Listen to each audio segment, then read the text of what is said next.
My name is Ben Reed.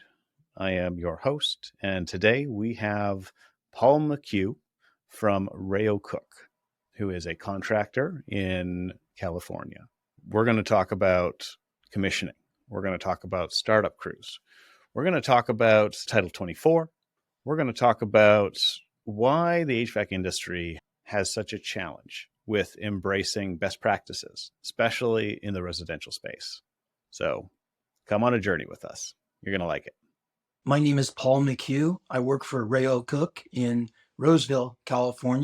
I run the sales department, and I also do some training with the technicians as well as the installers in the field. So Cooke is an old mechanical contractor, started in 1947. We currently employ anywhere from 30 to 40 technicians and office personnel, depending on the time of year. We are predominantly a residential replacement retrofit company, as well as repair and service of residential. We do not do any new construction or anything other than strictly heating and air conditioning. We service the Sacramento Valley and some of the Sierra foothills, and we basically have a major market share in the area as an old company. Why did you start using measureQuick? We started using measureQuick for a few reasons, but the first is we were constantly looking for a device or a method to be able to measure delivered performance out of an air conditioner. And it's one of those things that measureQuick wrapped that up in a little bow and tied it very neat for us by basically following the process and being able to run a report and to actually give a predictable actual output reading of an air conditioner or heat pump or a furnace. We use measureQuick ongoing for a few reasons, but the first is that it's become part of our culture, and it's something that is part of our process and our procedure with all of our service technicians. And we continue to use it because it continues to performs and gives us what we want, which is a actual third-party verification on performance and reliability, efficiency, all of the things that the homeowner wants, but is not always getting in our industry due to opinions and rules of thumbs and things that most people really don't understand. But the measureQuick report, they can understand that. They can decipher that with a letter grade. Everybody went to school and everybody knows A is good and D and F is bad. Does Cooke calculate the ROI, or at least the, let's say, the financial impact of measureQuick? When we look at the actual rate of return on an investment, we're always going to look at it before and after. And that, as any contractor knows, the return on investment can become very sticky. However, when we look at the rate of return on measureQuick, we can clearly see less callbacks and less warranty calls, and that can become substantial depending on the time of year. But it will definitely give a contractor, if they follow processes and procedures, a much better product to the customer that will give them less return back out to the call to correct issues that should have been caught at the first call. I'm more or less trying to explore topics that could end up shifting the residential HVAC industry that aren't really well communicated yet. And the whole concept of startup crews is very interesting to me, where and I'll try to put it forward in a simplistic format of how I understand it, and you can correct me, where what a startup crew is that you have your teams do installations during the busy season or just at any point in the year. And then you have a follow-up crew that goes and does the commissioning at a later date. And there's some nuances to how this is done, where if, like, during installation, as long as it's a certain time of year, you don't actually have to do commissioning because you can get it to, let's say, 80% operation. And then the commissioning is important before it goes into the seasons change. And then that's what the startup crew is for, is to be able to take care of that side. So that's my understanding of what this whole startup crew concept is about. But I would love for you to be able to refine that for me. So what is a startup crew? We use measureQuick two ways. And when we talk about startup, you have a choice. You can have an install crew do that at the end of the installation. And what I can share there as far as being knee deep in how that is a train wreck is it's a technical approach. So when you have an installer, in our experience, open up a case and start taking out probes with flashing lights syncing to a iPad at the end of a 9 hour day in an attic. Okay. All that boy wants to do is get home. And that is understandable. And we have to let them own that because they pulled the wagon for us for 9 hours on one of the highest margin things we will ever do in our businesses. And that's residential retrofit. And now we ask them to do a startup at 104 degrees outside when they want to get home. It's just not, you're not going to get a benefit out of that. I learned that the hard way.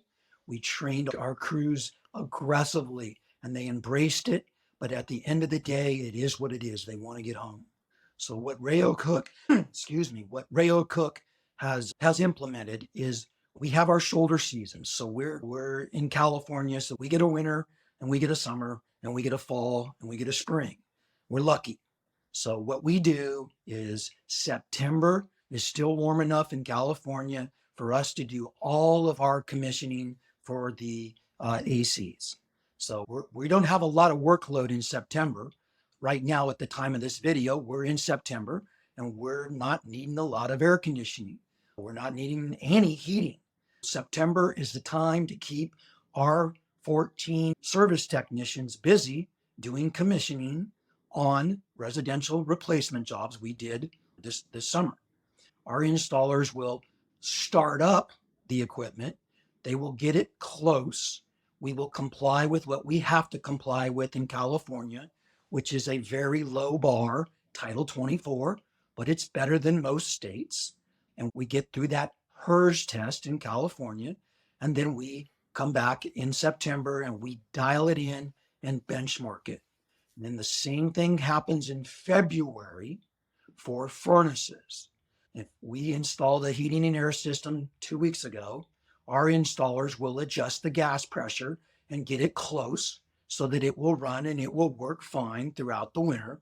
But it'll run a little bit until our commissioning service technician comes back in February, which is another shoulder season to keep a technician busy. And we use our commissioning to keep our crews busy on the service side on heat in February.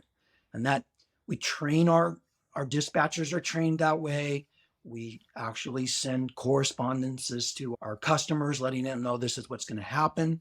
And that's really the only way to correctly and successfully do commissioning is have whoever is on site ready to do what they need to do. They're not thinking about getting out of there. They're there to do one thing, and that's get an A rating out of that device, dial it in, and benchmark it. That's really interesting. In another conversation we had, you explained how you have converted your culture within Rayo Cooke to be fully embracing measureQuick, which then led to your team embracing, it's like, hey, we will do commissioning on this equipment. You train them to do that. Their mind was willing, but their body wasn't like capable of being able to be in that attic for another couple of hours after that 9-hour day. What we find is that there's a lot of contractors or HVAC professionals that even they don't understand the value of commissioning in the first place, so they'll never do it. But I love how you performed an experiment where you now have fixed the culture problem, but then now you've proven that it is, in many scenarios, it's impossible to be able to do commissioning well, right at point of install. When you try and leverage the install department to do your commissioning, you may be able to do that. You may have a culture in your company that can do that. I would honestly, from my experience, doubt that. Kudos to you if you can do that. We found it much more beneficial for whatever it's worth. It might work or might not for your organization.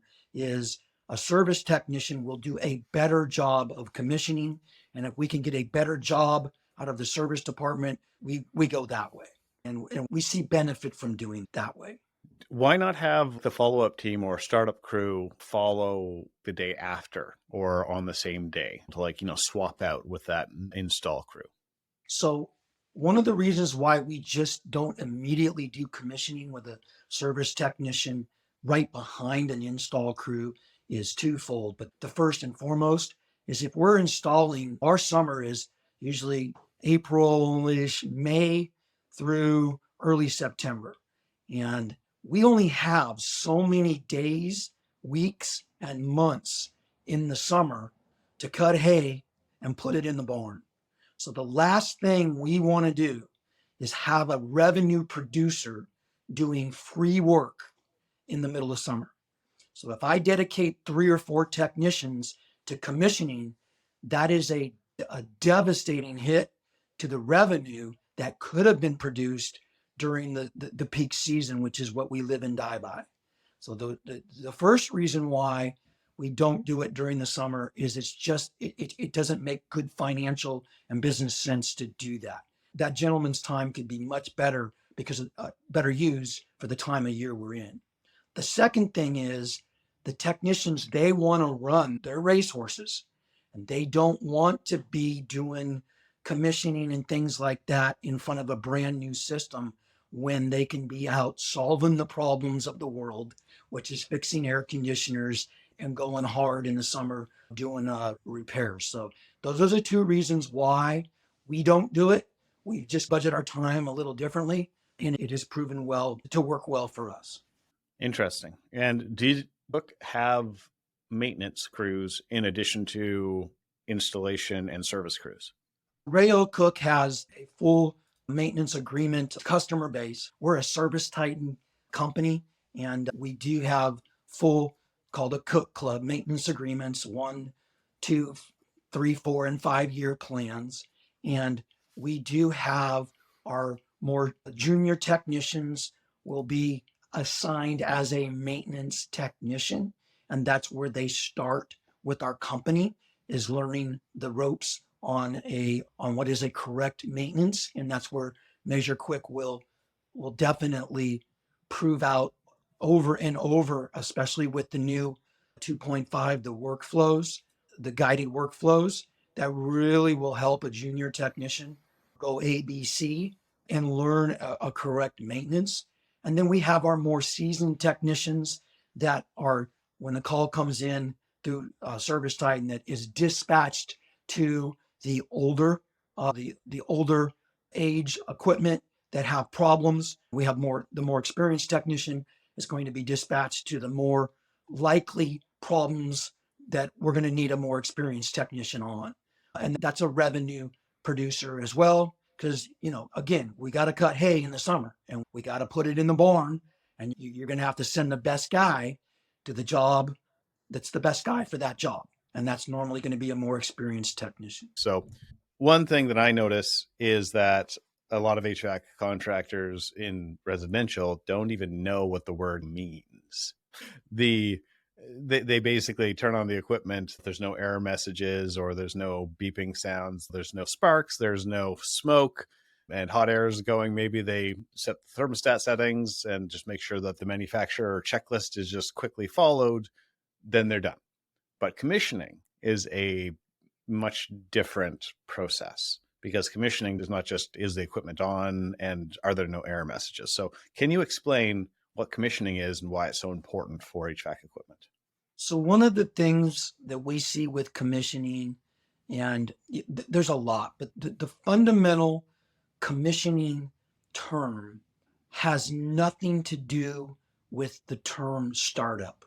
Startup is just that. Start it up, turn it on, and as we explain to our customers, hope for the best and hope that it's close and hope that you're not going to have problems because the unit was not commissioned. And all commissioning is recognizing the fact that there are manufacturer specifications. And if those specifications can be put into a platform and a test can be made to compare to those specifications, you can dial that equipment in to a level that is unheard of in our industry. And that's the biggest difference of commissioning. About 30% of efficiency and capacity overwhelmingly is left on the table when you do not commission. And that is a big deal with these heat pumps that we see, electrification, and most importantly, static pressure inside the ductwork. If we're not measuring that and we're not adjusting to that, we are going to murder the equipment we're installing before year 10. It is a reality. And that's the biggest reason to commission is dial in the equipment now that is absolutely able to be dialed in if we do it. And that's the only way to do it is commission. And so would you say that most HVAC companies just start up and they never commission? Most HVAC companies that we compete against will rely on the building code. And because we're a California contractor, that building code is Title 24. So we are very dry in Roseville, Sacramento area. Our sensible heat ratio is 0.98, 0.99, and that's going to be compared to the Sahara Desert. We are very dry.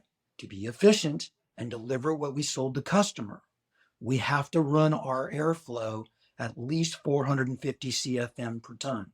The state test is 350, and that's a Florida airflow.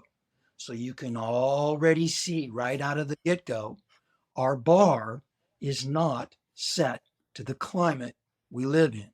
And then we can allow our ducts based off of 350 CFM per ton to leak. So when it's all said and done, you can have a system that passes the building inspection 70% of what was sold, what it should be based off of a load calculation or whatever you want to set as a bar. If you don't expose the difference between good enough and commissioning, then they don't see the difference and they can't choose what to do. And that's where we give them a choice. If you want us to install it to building code, we will do that. But this is what you're going to leave on the table, and we're okay doing that. But if you want this, and you want it to be in the top 5% in the country, then you're going to have to commission it, and that's what this includes. And about 70% of people will pick the commissioning.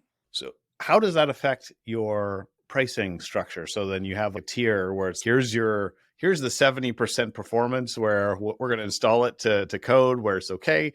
And then, but if you want top 5% in the country, then it's going to be this much more. How do you guys offer that to your customers?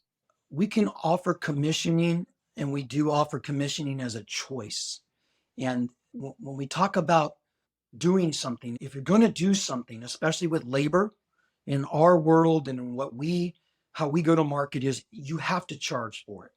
And we don't break it out as if you want this, pay for that, pay, $250. We do it, we bundle it. So we do it in packages. So standard is take it out, put it back, don't load calc it. They get a less of a warranty. You're going to hope for the best, pray for the best, and prepare for the worst. And that's a lot of our competition. And quite honestly, most people will say, no, I don't want that. Okay. The second slot's going to be good, which is load calc it, commission it, single stage equipment.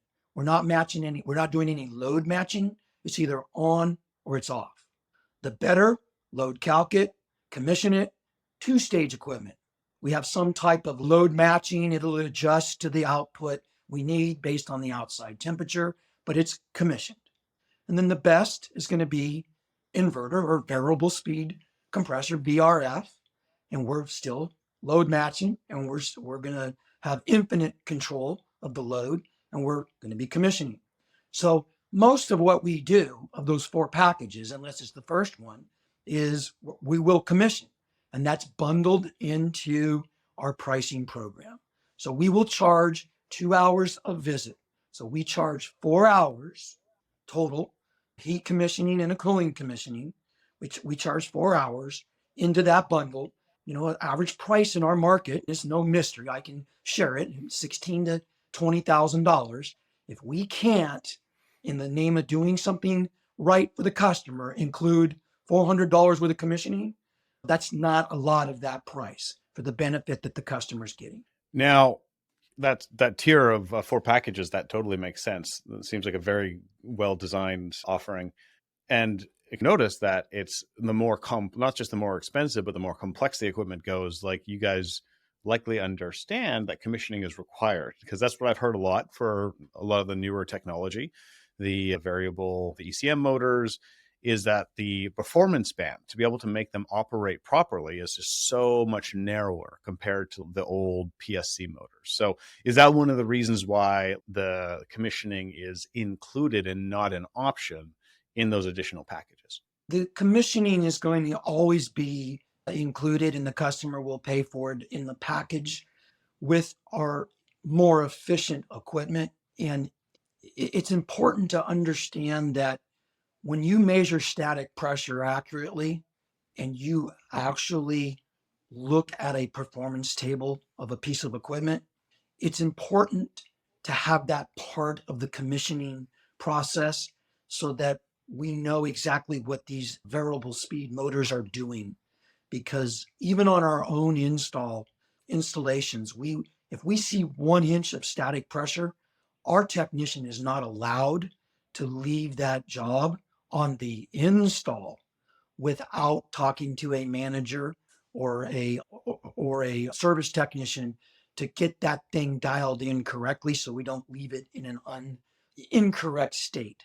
And we traditionally and regularly see static pressures on competitors' oversized under airflowed equipment at well over 1 inch of static. And this is brand new equipment that is not being commissioned. They don't either have that process, they just don't go through the motion. And we can share that with a lot of our customers that we talk to about how the heart rate, or the heart is the equipment, and the blood pressure, if it's high, we can stroke out that equipment very quickly, and that's a very expensive repair. Yeah, and the medical insurance doesn't cover that. Exactly. Yeah. Cool. Okay. Now, what do you think it'll take for the industry to embrace commissioning at a broader scale? Is it going to be a state regulatory thing where more states go beyond that Title 24? Or is it going to be something else that would allow that to happen? When we look at commissioning and how it has evolved, it's nothing new. Every 20-ton package unit on a strip mall in America normally gets commissioned. Commissioning comes from the commercial and industrial side because they did not have a choice. The equipment did not work. Systems, PSC motors, they ran, they worked, they did the job. They may not have been the best, but they lived another day. They worked. As we get farther and farther into inverter, and we get into variable speed and 410A and electronic expansion valves, all of these things that are going to be mainstay in our industry and almost are now, we're going to experience a lot of pain when we talk about life expectancy and upset customers. We factor in the Inflation Reduction Act and heat pumps and not sizing these systems correctly. We're cruising for a bruising. It's coming. It's not a matter of if, it's when. When we talk about commissioning, being in the industry a long time, normally things happen based off of the result of pain. And sadly, I say that with remorse, but if a contractor does not go through pain, we live another day and we don't want to change anything, we go on to the next job. The pain's coming. It's based on how are we going to address it now with a good commissioning structure, or how are we going to wait for the train wreck?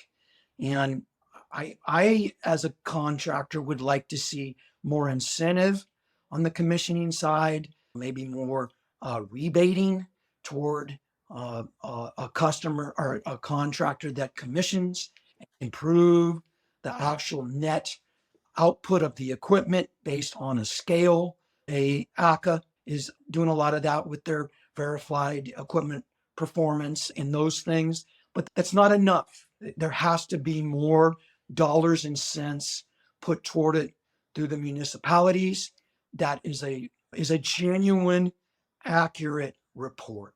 Too many times in our industry, we get do this, you get paid that. And there's a lot of pencil whipping that goes into it. There's a lot of faking the report. And it pains me to say that, but it is what it is in our industry. And it gets dumbed down. And that's the only real way we're going to see twofold. We're going to see pain caused by lack of commissioning, and it will start to happen more, and or more financial incentive from the people that can give the financial incentive, and that's going to be the local municipalities. I really like the idea of rebates that are based on commissioning results. That's really interesting. Now, with pencil whipping, though, it just would be another form that a lot of contractors, because I've working with Jim, watching the ACA, the 310, and the other initiatives that are going around trying to solve this installation verification problem. I still see that there is a path that the policymakers are trying to open up to say that, okay, even in the event that you can't actually have verified measurements, just take some photos and write down some numbers, and then we'll accept that. So it sounds like that in your opinion, that's just going to continue to exacerbate the problem if it doesn't force a change. When we talk about change in our industry, legislation is one thing, and that's not entirely a bad thing. From someone that can speak from many years of experience in California with Title 24, a lot of times that gets put into a minimum. Good enough. At least it passed this. At least it complied. That's better than it was. And we're really getting past better than it was, because if we really want to put in a 20-SEER inverter system and say it's better than a fixed speed PSC R22 system, I would hope we could be better. It comes down to, is it at actual performance rating of the manufacturer? And there's a lot of real estate there that's getting left on the table. And that's independent verification has to be done, but it can be dumbed down as well. So we got to be careful on what levels we set and how we set them, because the HERS raters in California, we're plus or minus 2 or 3 degrees on subcooling. That's just hitting the barn. We just basically hit the barn. And that's the truth. Shotgun blast, yeah. That's all it is a shotgun blast. And hopefully we hit the barn. We hit the barn. That's no bar. That's better than no bar, but that's not a good bar. It was in the direction. And yeah, you talked about the financial incentives. I agree to that, and that there's a role for a legislation, but I think that the culture within a company really is what enables the change to happen, to help techs do the right thing, to help managers incentivize their techs to do the right thing, to help owners to invest in the right things, to help their techs do the right thing. On like Rail Cooke is like a case study in being able to establish a legacy and also to establish a whole bunch of best practices internally that result in some of the best outcomes that the industry has right now and that the industry deserves. So can you explain how Rail Cooke was able to establish that type of culture internally? What thoughts do you have there? When you implement something such as measureQuick to a company, it's, oh, now they want me to do this. There's all the reasons in the world why not to do it. What we found worked best is, at the end of the day, every day, all you have left is the quality of work you did for that customer that day. And you can talk all day long about how this is not needed and that's not needed. And I was able to do this, cut here, not do that. And I was out of there by 4:30 in the afternoon. But at the end of the day, it is about what product anybody in this industry puts into the marketplace and what quality that is for the customer. And when you can expose what was in what can be, it becomes a choice. And that choice is we've been leaving 2 tons of air on the table on a 5-ton install. We no longer at Rayo Cooke are going to do that.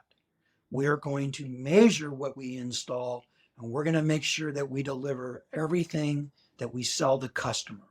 And it's your guys' choice whether you do it or not. And there's a lot of hard conversations that has to be had with some of the old boys in the company on what is right and is wrong. But as long as a management team or the people that are signing the paychecks stay hard and true, there will be a cultural change, and you will attract better people. You will attract people that want to do more and do a better job. But it all starts with the choice, and you got to give them the choice. And sometimes they might choose what you don't want to be chosen, but it's their choice. You got to give them the tools. You got to give them the things to do a better job. And the ones that want to do a better job, they will and will all be better for it. The ones that don't, maybe there's some tough questions that have to be answered there. I'll reflect that back to you. Value alignment is at the core of being able to have a company that can continuously deliver best practices. And to get there, to be able to have that type of consistency in values from top to bottom, it's a journey that can be painful because you're breaking a lot of bad habits. Is that a good way to sum that up? There's a term in our industry, and it gets used a lot, and that's not the way my daddy did it. And that is a broken business model. And I'm one of those guys that I do it differently than the way my daddy did it.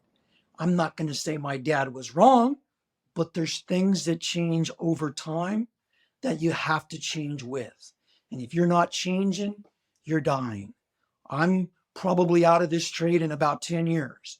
And within that period, I am for certain going to see remote diagnostics be probably more of the normal than the exception.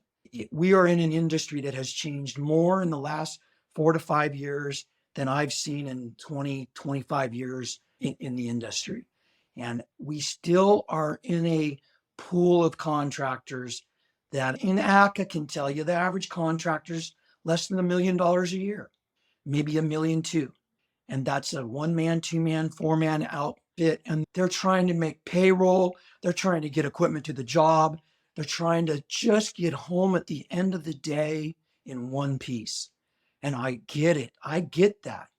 But there's going to be a transition. It's already started in our industry that those contractors sadly are going to get left behind if they can't adapt and overcome with the changes in our industry. And that's a big cultural change, just not in a company, but across the entire trade. I tell our guys every Tuesday, if I see them in a service meeting, these guys, they have no clue on the resources at their fingertips on YouTube, the Brian Orrs, the HVAC schools, all of the stuff. I had none of that. I had to pay people to learn. If I wanted to know what I could know now from a YouTube video, it cost me money. I had to go get that training. It is at arm's length now. Just hit the play button and learn. And it's just gonna be up to the individual if they want to do it or not. And that the sky's the limit. The sky is the limit. How do we help those small companies that are all going to go extinct if they don't change? Because a lot of them, are there resources that don't exist now, whether it's a startup company that could create something, or a training organization, or what tools do you envision or resources could help those companies that are in that kind of continuous death spiral or treading water state? How can we help them? When you talk about the older, smaller companies that are more set in their ways, I understand. I grew up in a company like that. I get it. I grew up in the oil furnace business in the Sierra foothills. I grew up in basements pulling out oil burners that were converted from coal and wood. I get it. But the problem in our industry and where it becomes really difficult, unless a smaller outfit is snapped out of the way they're doing things, sadly by regulation or some type of pain, they're just going to keep doing it the way they did it. And a perfect example is Title 24 in California. I will guarantee you, if we did not have Title 24 in California right now, there would be no duct sealing continually not being done in our state. Only reason why ducts are sealed and airflow is tested to a god awful rate, but to a test, is because if you want to pass a building permit, you have to do it. And that's why the smaller guy does it. And when that was legislated back in 06, 05 ish, plus or minus a few years there, oh my Lord, that it was going to ruin the industry. We're going to go out of business. The customer's not going to pay for this. How in the world will this ever? That's it. I guess it's time for me to sell my company and go out of business. And it is now a way of life. We have HERS raters. We have a whole industry now. That's just the way it is. And it's just something that's been adopted, and now we go on with life. And commissioning and doing a better job, that's the only way I can see that there's some incentive to the contractor to do it. And whether that's financial or I got to do it or I don't get the job, that's basically where it's going to have to go. Carrot or stick, which the title, like as incentives that are carrots, they seem to move things pretty slowly, but the Title 24 was a pretty jarring stick. And it probably did force a bunch of contractors out of business. And I'm going to make a bold statement here. I believe that for this commissioning problem, there's going to have to be a similar thing implemented by regulators or legislators, code officials, that also kick the butts of these HVAC companies to say that unless you're commissioning, you can't do business, like you can't actually install these systems. Because otherwise, the amount of failures that we're going to have, especially with heat pumps, are just going to be so plentiful that we're going to hit the same problems that have happened back in the 70s in the USA and the 90s in the UK with heat pumps. It's happened before twice. It's happening again now, where heat pumps, because the people who are installing them aren't trained properly and they're not commissioning them, the tradespeople have a distrust, the public gets a distrust of the technology, and then it just puts the entire industry back further at a time in our history where we have very little leeway for being able to get this right, to be able to remove some of that excess carbon load on our atmosphere. So I'm wondering what you think about that in that, rather, let me restate that. Do you agree that that type of heavy-handed type of regulation might be the only answer to move quickly? So some of the success that will be reaped from commissioning, if it comes from some type of regulation, it has to come from a tiered approach. And that is, the bar has to be set as a minimum, and that minimum has to be done off of an independent test. And this industry, sadly, is going to go to the minimum. It just is what it is. And it's what can I do to pass the test and get on to the next job. So if there is no test, there is no minimum, and we're just going to continue on. So you gotta take the good with the bad that regulation has. If you set the regulation too high, then you're going to have people, a rash of what happened when Title 24 happened in California. I just won't pull a permit. Let them catch me. And if they don't pull a permit, then we've gone the other way, and we've got now jobs aren't even getting inspected. So we will enforce it. There's not enough building inspectors. You can talk a day in the life of a building inspector in California. They're already overstaffed, underfunded. We get the story every day. We have to provide a ladder for them. We have to have a ladder on site for them to be able to even inspect. So if we think for a second a building inspector is going to enforce lack of building inspections being pulled, we're smoking stuff that's not legal. It's just not going to happen. So it has to be a culture change with some type of regulation. But before we talk, commissioning has to be tied with some type of sizing guideline. And that is where things are going to rear their ugly head in California for sure, on oversizing, especially of all of the heat pumps that are being installed to chase rebates, Inflation Reduction Act money. All of this is just going to come home to roost. It's coming. We're traditionally seeing static pressures pushing way over 1 inch on oversized equipment, blower watt draws that are 5 to 900 watts on a blower that's supposed to be 354, just over the top on incorrect sizing. And I know for a fact that there's other places in the country you have to size more diligently because of humidity. But we remove the humidity scenario out of our testing because we're dry. But we still have a motor that's over a watt draw that's going to murder itself, and that is no benefit to an inverter that stops at 65, 70%, that never gets to 4-ton because it's not needed. The house doesn't need it. The structure doesn't need it. And that's what's plaguing the industry in our world is oversized. Forget about commissioning at that point. What are we commissioning? An oversized unit? Let's first size the unit correctly. So on the sizing side, I know that there's ACA manuals that help you with sizing. But from my experience, that there's a lot of HVAC technicians that might understand that an ACA manual exists, but never read it, no idea what's in there. And so on the commissioning side, how is the sizing side going to be fixed for a lot of these smaller companies who they just don't have time, they're treading water? How are we going to help them with the sizing side? So when you talk about sizing, it's non-discriminatory on size of contractor because of technology. We only use Manual J version 8 approved software, and that's going to be, we're partial to Calcs, and we do block loads. We don't do room by room on most of our residential installations unless we do a full start from ground up with duct work, and there's no heating and air, and we do what we call a cut in, and we cut it in. Normally, we're just going to do a block load.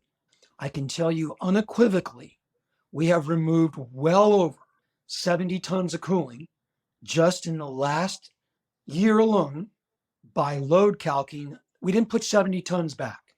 So we downsized 70 tons on 425 installations year to date. Not one phone call from a customer. Okay. So when we talk about load calculation, when I run 4 calls a day, I don't load calc. All I do is bring up the load calculation in Calc that my secretary has already profiled. It's on, everything's online. The building code for the year in California, we know what the insulation value is in the walls. Trust me, everything was done to minimum. If we got a 20-year-old house, we got our 11 walls, we got our R30 insulation. Google Earth shows us the color of the roof. We know what type of roof it is. We know the square feet because we can trace the house in Calc.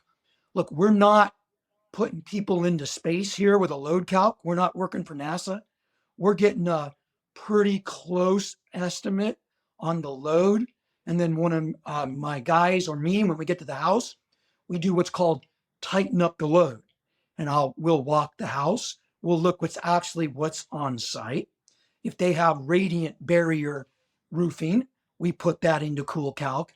I can have a BTU heat loss gain pretty darn close in about 5 to 10 minutes on site.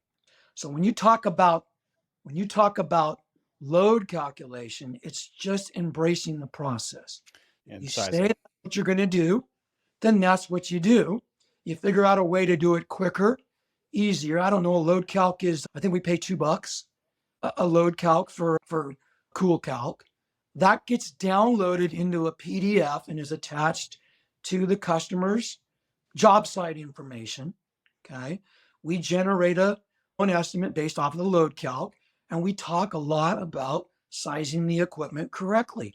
Again, the standard system, if you want to ignore that 99.99% kill rate formula that we've given to you, and you want to oversize because the other three contractors didn't do that, and you just can't wrap your head around the fact Rayo Cooke is the only one to do it, we will oversize. But your warranty just got cut in half. Your predictable result is gone, and what you get is what you get. We will do that, but it's your choice. It's not mine. You made that choice. So most people don't, believe it or not, will not choose that choice. The ones that do, it's a rental. It's, I have no time for this. It's just throw another one in there. I don't care. I just don't care about any of this. And we'll give them a number. And quite honestly, if we don't get that job, we're okay with that. Let's focus on to somebody that wants good, better, or best that does it correctly. So it's the want and the will to explain the difference. If you believe in the difference, then you want to explain the difference. But you also talked about Calc and how fast it is and how inexpensive it is. And so that's a key. There maybe for some people that aren't familiar with the technology, there's a perceived friction or maybe apprehension that it's going to be too difficult to learn.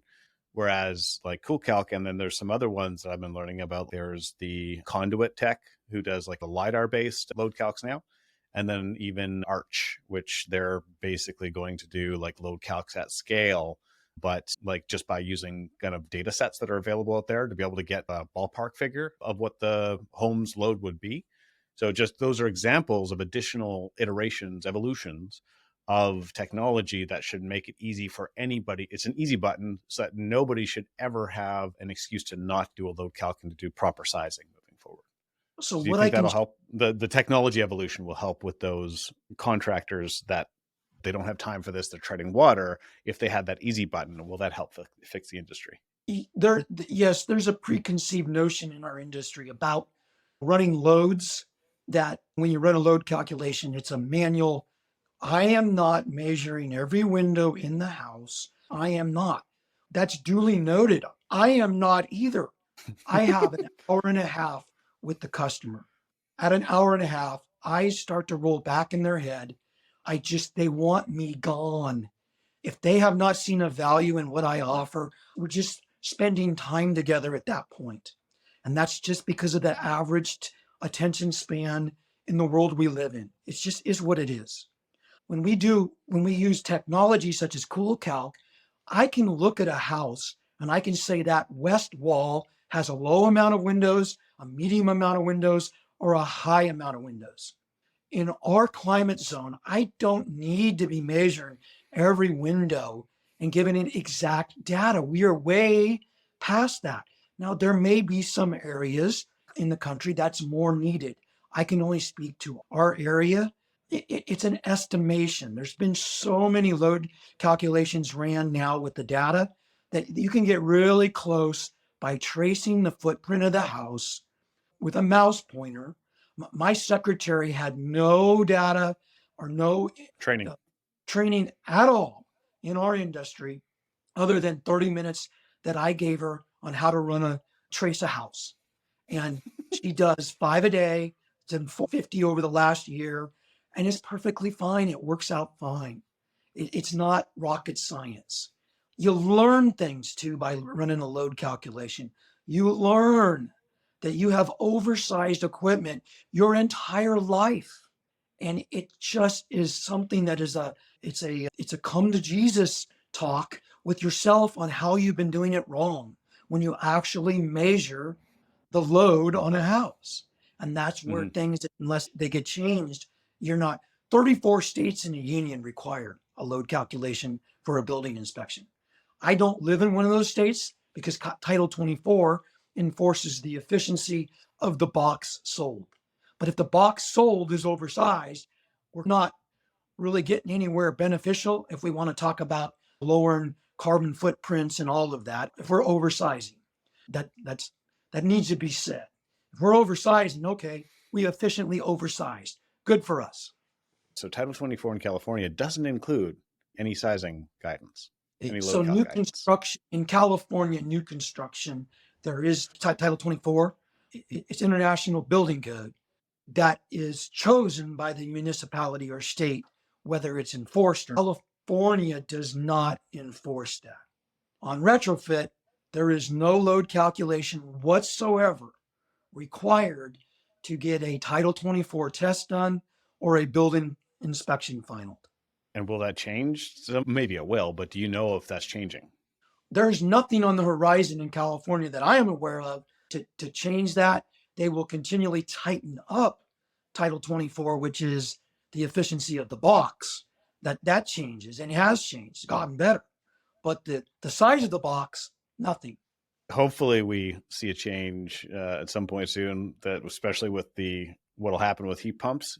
If the trajectory of heat pumps, their installation failures and poor experiences because of that lack of matching the requirements to the new technology, if that keeps on going on, maybe at some point forward, the municipalities, the state will feel enough pain to want to make that change. And the pain's going to have to come from the consumer. And this is my fear, and I think it's the Jim Bergmans of the world's fear and others, is we've been in this trade long enough to see, oh, that heat pump, I knew I shouldn't have bought one of those. I got talked into this heat pump, and this is exactly why I shouldn't have bought one of these heat pumps, because they're at year 6 or 7. They're putting a 3,500 EM motor in it. They're having issues with it, and it's just a bad taste in their mouth on this electric. Give me back my gas furnace. This is what I knew. I should have never got rid of that. And I fear that's coming. And that's not today, not tomorrow, not next month, but it's coming. Policymakers, regulators, standards creators, take heed. This is coming. All right, let's do a kind of a bit of a wrap up here. So Paul, this has been an amazing session. Thank you so much for volunteering your time for this. And I really wish you luck with all the work that you're doing at Rio Cooke. Appreciate it.